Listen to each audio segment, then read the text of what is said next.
Hello students, welcome back to my channel Commerce Nexus. Today I will teach you again financial accounting and the topic is royalty. In my last videos I have discussed about royalty meaning, its terms, short working, recoupment of short working, analytical table, journal entries, ledgers. Today I will discuss how can you solve the questions very easily, यानी कि आप questions को कैसे एकदम easy way में solve कर सकते हैं। तो आज मैं आपको दो टर्म्स के न्यूमेरिकल बताऊंगी, एक by following first methods of recruitment और दूसरा मैं समझाऊंगी next years of recruitment of methods. ये दो टर्म्स पे मैं आपको न्यूमेरिकल सॉल्व करना इजी वे में बताऊंगी और मैं इसके लिए एस.एम. शुक्ला की बुक का आपको रेफरेंस देना चाहूँगी। आज मैं एस.एम. शुक्ला की बुक से आपको कुछ न्यूमेरिकल सॉल्व करना बताऊंगी। This is the question number 1 of S M. Shukla. As I referred you the book which I will teach the numericals, it is S M. Shukla, यानी कि एस.एम. शुक्ला की किताबों का मैं आपको न्यूमेरिकल सॉल्व कराऊंगी। And here's the question number 1। तो क्वेश्चन नंबर 1 में जैसे कि आपने देखा कि लीज ली गई है 1 अप्रैल 18 को और उसमें बहुत सारे टर्म्स हैं, तो हम क्वेश्चन में से टर्म्स को अलग कर लेंगे और अलग करने से ये होगा कि क्वेश्चन को लगाने में थोड़ी आसानी हो जाती है। तो जब भी आप क्वेश्चन लगाएं उससे पहले आप उसके की टर्म्स को अलग कर लें।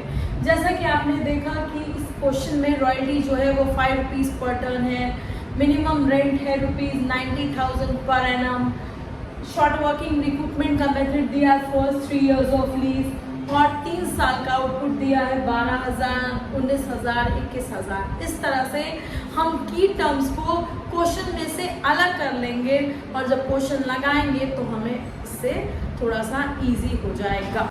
अब आप देख सकते हैं एनालिटिकल टेबल को, जैसे कि मैंने आपको लास्ट वीडियो में बताया था कि एनालिटिकल टेबल में 9 कॉलम्स होते हैं। तो हमने अपने 9 कॉलम्स को बनाया है और इसके कुछ पार्ट्स को मैंने फिल भी किया है, लेकिन मैंने सारे पार्ट्स को फिल नहीं किया है क्योंकि आप फिर सीख नहीं पाएंगे किस तरह से इसको प्रिपेयर किया जाता है। तो हम इसके 9 कॉलम्स को बना लिए। पहला कॉलम होता है year, output, royalty, minimum rent, short working, surplus, short working recoup, payment to landlord and last is unrecoup short working transfer to PL. तो पहले कॉलम में आप तीनों साल को उतार लेंगे, यानी कि 1890, 1920, 2021। सेकेंड वाले कॉलम में हम गिवन आउटपुट को उतार लेते हैं 12,000, 19,000, 21,000। थर्ड कॉलम में रॉयल्टी, क्योंकि एट द रेट ऑफ ₹5 दिया है, तो मैंने आपको बताया था कि जब रॉयल्टी रुपीज़ में दी होती है तो हम आउटपुट से इसको मल्टीप्लाई कर लेते हैं। तो मैंने इसको 5 से मल्टीप्लाई किया तो 12 5 60,000, 19,000 इंटू 5 हो जाएगा 95,000 और 21 इंटू 5 हो जाएगा 1,05,000। तो इस तरह से मैंने रॉयल्टी को मल्टीप्लाई करके निकाल लिया। मिनिमम रेंट जो है वो गिवन है, उसको हम एज इट इज उतार लेंगे 1 2 3 तीनों पीरियड्स का। अब यहाँ तक जो भी हमारा क्वेश्चन है वो पूरा गिवन था, यानी कि हमने सिर्फ यहाँ तक के पार्ट को क्वेश्चन में से उतारा है और लिखा है। अब यहाँ से हम इसको सॉल्व करना चालू करेंगे। तो मैंने आपको बताया था कि जो कॉलम नंबर हमारा 5 और 6, यानी कि 5 और 6 कॉलम को हम कंपेयर करके लेते हैं और इसमें से या तो शॉर्ट वर्किंग आता है या तो सरप्लस। तो दोनों में से कोई एक ही आएगा, क्योंकि मैंने आपको बताया था सिक्के के 2 ही पहले होते हैं, या तो हेड या टेल। वैसे ही अकाउंटिंग में भी या तो प्रॉफिट होता है या लॉस होता है, तो यहाँ प्रॉफिट निकालेंगे या लॉस। तो हम पहले ये देखेंगे कि कौन ज़्यादा है, रॉयल्टी ज़्यादा है या मिनिमम रेंट ज़्यादा है। जैसे कि मैंने आपको दिखाया है कि रॉयल्टी और मिनिमम रेंट में यहाँ पे मिनिमम रेंट ज़्यादा है, तो मैं इसको टिक कर लूँगी। इन दोनों में देखा जाए तो रॉयल्टी ज़्यादा है, इन दोनों में कंपेयर किया जाए तो रॉयल्टी ज़्यादा है। तो इस तरह से जब आप टिक कर लेंगे तो आपको ये पता रहेगा कि इस कॉलम में मिनिमम रेंट ज़्यादा है, इसलिए जब मिनिमम रेंट ज़्यादा होगा तो वो शॉर्ट वर्किंग को क्रिएट करेगा। आप सरप्लस के कॉलम को डैश कर दें। इस तरह से जब सेकेंड और थर्ड में आते हैं तो आपको दिखाई दे रहा है कि रॉयल्टी ज़्यादा है और मिनिमम रेंट कम हो रहा है, तो उस पीरियड को हम सरप्लस बोलते हैं, तो हम शॉर्ट वर्किंग को डैश कर देंगे इस तरह से। तो अब कंपेयर करने में आसानी रहेगी। तो पहली शॉर्ट वर्किंग जो होगी वो हो जाएगी हमारी 90,000 माइनस 60,000 इज इक्वल टू 30,000। यानी कि हम 90 में से 60 को माइनस कर देंगे तो हमारी पहली शॉर्ट वर्किंग मिल गई 30,000। अब आते हैं हम लोग नेक्स्ट पे। तो नेक्स्ट में देखा जाए तो हमारा 20 ज़्यादा है और 20 ज़्यादा है, मिनिमम रेट कम है। तो हम 95,000 में से 90 को माइनस करेंगे तो हमें सरप्लस मिलेगा 5,000। इसी तरह से हम लास्ट ईयर भी कर लेंगे। 1,05,000 में से हम माइनस करेंगे 90,000 को तो हमें सरप्लस मिलेगा 15,000। तो इस तरह से हम कंपेयर करके शॉर्ट वर्किंग और सरप्लस को इजीली कंपेयर करके लिख सकते हैं। जब आप इस तरह से टिक करके करेंगे तो आपको निकालने में भी आसानी रहेगी। अब आते हैं short working recoup. Short working का रिकूप जैसे कि मैंने आपको बताया था, यहाँ पे दिया है फर्स्ट 3 years। मैंने आपको लास्ट अपने सेकेंड वीडियो में रिकूपमेंट ऑफ शॉर्ट वर्किंग को समझाया था और बताया था कि फर्स्ट जब दिया हो तो हम जितने भी साल की लीज हो या जितने भी साल का अकाउंट हो बस उतने साल तक ही रिकवर कर सकते हैं जितने साल गिवन होता है। यहाँ पे हमारे पास टेबल भी 3 years है और हमारे पास रिकूपमेंट का मेथड भी 3 years है। तो हम यहाँ पे टोटल 3 years को यूटिलाइज करेंगे और देखेंगे कि हमारे पास इन 3 years में कितनी शॉर्ट वर्किंग और कितना सरप्लस क्रिएट हो रहा है। तो इन 3 सालों में हमारे पास टोटल शॉर्ट वर्किंग है 30,000, जिसमें से हमने पहले साल 5,000 को रिकवर किया। तो जब हमने 5,000 को रिकवर किया तो हमारे पास बचा 25,000। अब 25,000 में से अगेन हमको 50,000 फिर से रिकवर हो गया। तो हमारा देखा जाए तो टोटल लॉस कवर हो जाता है 20,000। तो हमारे पास अनरिकवर्ड लॉस बचेगा ओनली 10,000। तो इस मेथड में फर्स्ट 3 में हमारे पास सिर्फ 3 साल ही अलाउड है और जो बचा हुआ शॉर्ट वर्किंग होगा दैट इज 10,000, उसको हम थर्ड ईयर में पीएल में ट्रांसफर कर देंगे। अगर इसके बाद जैसे इस न्यूमेरिकल में तो 3 ही साल दिया, अगर इसके बाद कोई ईयर होता और कोई शॉर्ट वर्किंग होती तो वो डायरेक्टली पीएल में चली जाएगी और जो भी सरप्लस होगा वो लैंडलॉर्ड को दे दिया जाए। तो इस तरह से मैं आपको फिर से समझाती हूँ। हमारे पास 30,000 का शॉर्ट वर्किंग था और पहले ईयर हमको 5,000 का सरप्लस मिला, हमने रिकवर किया, बचा 25 में से अगेन हमने 15,000 को रिकवर किया, बचा 10,000। ये बचा हुआ 10,000 डायरेक्टली थर्ड ईयर में ही पीएल में चला जाएगा क्योंकि इसके बाद हमें राइट नहीं है कि हम शॉर्ट वर्किंग को रिकवर कर सके। अब आते हैं पेमेंट टू लैंडलॉर्ड। तो पेमेंट टू लैंडलॉर्ड का टेबल भी मैंने आपको लास्ट वीडियो में समझाया था और मैंने आपको बताया था कि जिस ईयर में शॉर्ट वर्किंग होती है उस ईयर लैंडलॉर्ड मिनिमम रेंट को ही लेता है क्योंकि वो कभी भी मिनिमम रेंट के नीचे एक्सेप्ट नहीं करेगा। सेकेंड ईयर में क्योंकि सरप्लस है हम फुल यूटिलाइजेशन कर ले रहे हैं तो यहाँ पे भी लैंडलॉर्ड मिनिमम रेंट ही लेगा और थर्ड ईयर भी मिनिमम रेंट ही वो एक्सेप्ट करेगा। तो इसका मतलब है कि हमको तीनों साल में लैंडलॉर्ड को मिनिमम रेंट ही देना पड़ेगा क्योंकि सरप्लस तो कुछ भी हमारे पास नहीं बचा है और क्योंकि पहले साल तो शॉर्ट वर्किंग थी तो शॉर्ट वर्किंग में ऑलरेडी रॉयल्टी कम होती है तो हम शॉर्ट वर्किंग को यानी कि मिनिमम रेंट को ही पे करते हैं और नेक्स्ट में भी हम मिनिमम रेंट को ही देंगे क्योंकि हमने सरप्लस का फुल यूटिलाइजेशन किया और लास्ट ईयर में भी हम मिनिमम रेंट ही देंगे। तो इस तरह से मैंने टेबल को कंप्लीट किया है। आप देख सकते हैं कि मैंने 9 कॉलम्स को कितने अच्छे तरह से आपको एक्सप्लेन किया। अगर आपको कोई डाउट है या आपको कोई चीज़ नहीं समझ में आती है तो आप कमेंट करके इस टेबल को देख सकते हैं। अब आते हैं इसका फर्दर प्रोसेस। तो टेबल के बाद आते हैं जर्नल एंट्रीज। जर्नल एंट्रीज कैसे मेंटेन होगी? तो ये टेबल जो है मैंने आपको बताया था ये रॉयल्टी की जन्म कुंडली होती है। इसी टेबल को फॉलो करके हम जर्नल एंट्रीज अकाउंट को भी मेंटेन करते हैं। अगर ये टेबल सही बना है तो सारा क्वेश्चन सही होगा, अगर ये टेबल रॉन्ग हो जाए तो सारा क्वेश्चन रॉन्ग माना जाए। तो जैसे कि हम देख सकते हैं हमारा पहला पीरियड है शॉर्ट वर्किंग का, सेकेंड पीरियड है सरप्लस का, थर्ड पीरियड है सरप्लस का। तो हम जो भी जर्नल एंट्रीज बनाएंगे वो फर्स्ट ईयर में शॉर्ट वर्किंग की होगी, नेक्स्ट ईयर में सरप्लस की होगी और थर्ड ईयर में भी सरप्लस की ही लेंगे। और थर्ड ईयर में हम, क्योंकि हमारे पास शॉर्ट वर्किंग अनरिकूप भी है, तो हम पीएल वाली एंट्री को कंबाइंड बनाएंगे। तो इसके बाद मैं आपको इसकी जर्नल एंट्रीज और टेबल बनाना सिखाती हूँ। Now here the journal entries in the books of Lesi. तो आपको मैंने जैसे बताया था कि लेसी की बुक ज़्यादा इंपॉर्टेंट होती है और पूरा अकाउंट भी लेसी की बुक्स में ही मेंटेन किया जाता है।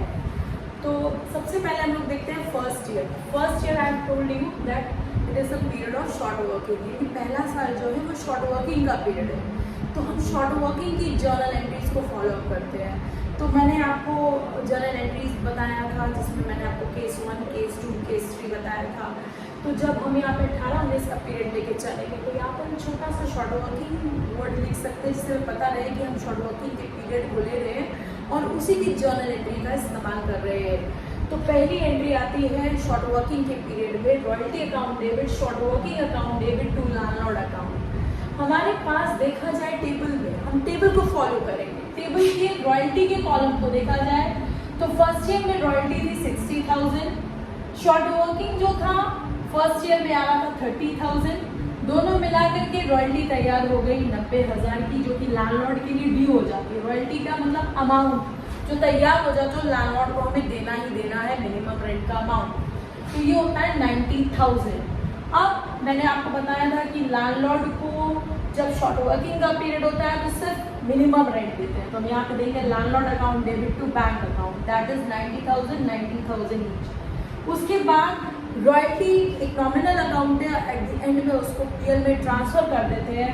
तो यहाँ पे हम लेंगे PL account debit to royalty account. 60,000 क्योंकि फर्स्ट ईयर की रॉयल्टी थी वो चली जाएगी पीएल में। तो इस तरह से मैंने आपको फर्स्ट पीरियड की जर्नल एंट्री समझाई। अब आते हैं सेकेंड ईयर। तो सेकेंड ईयर देखा जाए हमारा 1920 का पीरियड जो कि एक सरप्लस का पीरियड है। तो यहाँ पे भी हम छोटा सा सरप्लस बोर्ड यहाँ पे लिख देंगे ताकि हमें पता रहे हम सरप्लस के पीरियड की एंट्रीज कर रहे हैं। तो क्योंकि सरप्लस आया तो शॉर्ट वर्किंग डेबिट नहीं होगी, तो पहली एंट्री हो जाएगी royalty account debit to landlord account 95,000, 95,000। Second year में हम रॉयल्टी के कॉलम को देखेंगे तो रॉयल्टी थी 95। फिर आते हैं हम लोग लैंडलॉर्ड को। लैंडलॉर्ड को हम सेकेंड ईयर में 90,000 ही पे कर रहे हैं क्योंकि हमने 5,000 का शॉर्ट वर्किंग का रिकवरी कर लिया। तो 95 में से 5,000 की रिकवरी होगी, बचा हुआ 90,000 लैंडलॉर्ड को दे दिया जाएगा। और फिर एट दी एंड हम रॉयल्टी को पीएल में ट्रांसफर कर देंगे जो कि है 95,000, 95,000। तो इस तरह से हम सेकेंड ईयर की भी एंट्री कर लेंगे जो कि सरप्लस का पीरियड है। अब आते हैं थर्ड पीरियड। थर्ड पीरियड में भी हमारा सरप्लस का पीरियड है तो एंट्रीज काफी मिलती जुलती होगी सेकेंड पीरियड की तरह। तो इस ईयर में रॉयल्टी है 1,05,000, तो हमने रॉयल्टी को पेबल दिया, royalty account debit to landlord account 1,05,000। तो 1,05,000 को हम टेबल में से ही फॉलो करेंगे। नेक्स्ट ईयर देखेंगे तो हम बैंक में देंगे 90,000 जैसे कि टेबल में हम पेमेंट दे रहे हैं और हम रिकवरी कर रहे हैं 15,000 की। तो ये हो गया 1,05,000 का टोटल।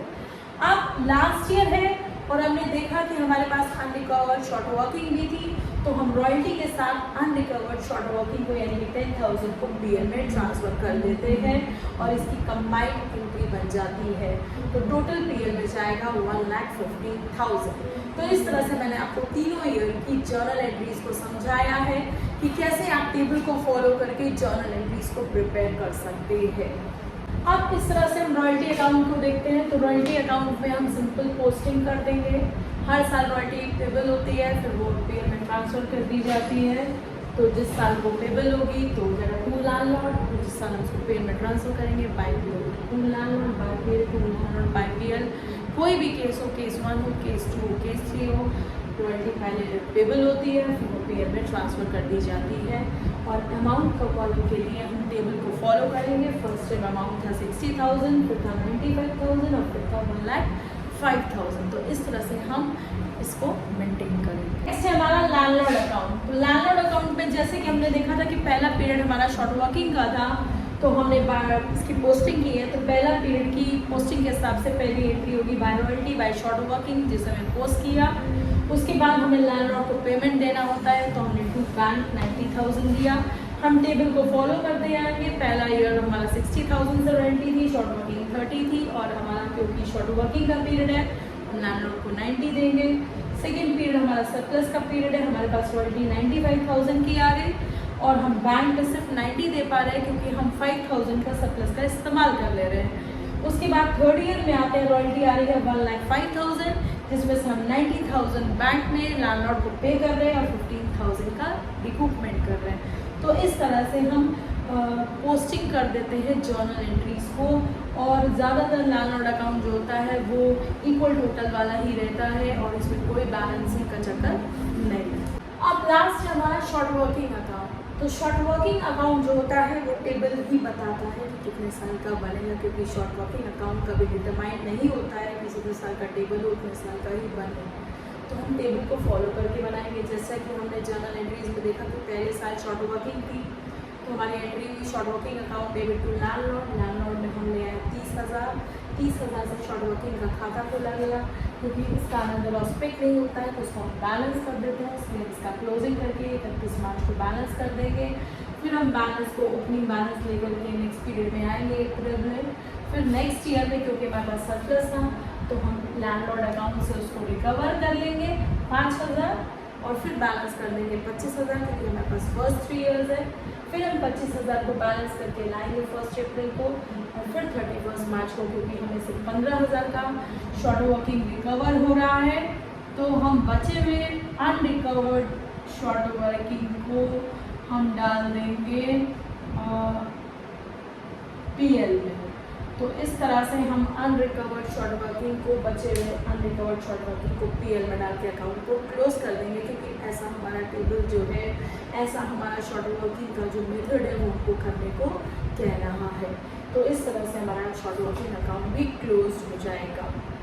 ठीक, तो इस तरह से मैंने आपको आज क्वेश्चन नंबर 1 समझाया, उसका टेबल समझाया, उसके की टर्म्स निकालना सिखाया, एंटिक्रेट टेबल बनाना सिखाया, जर्नल एंट्रीज बनाना सिखाया, और प्रीवियस लेजर्स भी सिखाए हैं।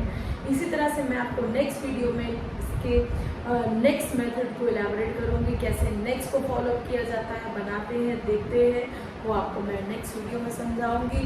अगर आपको मेरा चैनल अच्छा लगा हो तो मेरे चैनल को सब्सक्राइब करें, लाइक करें, शेयर करें, और thank you, good bye, bye bye.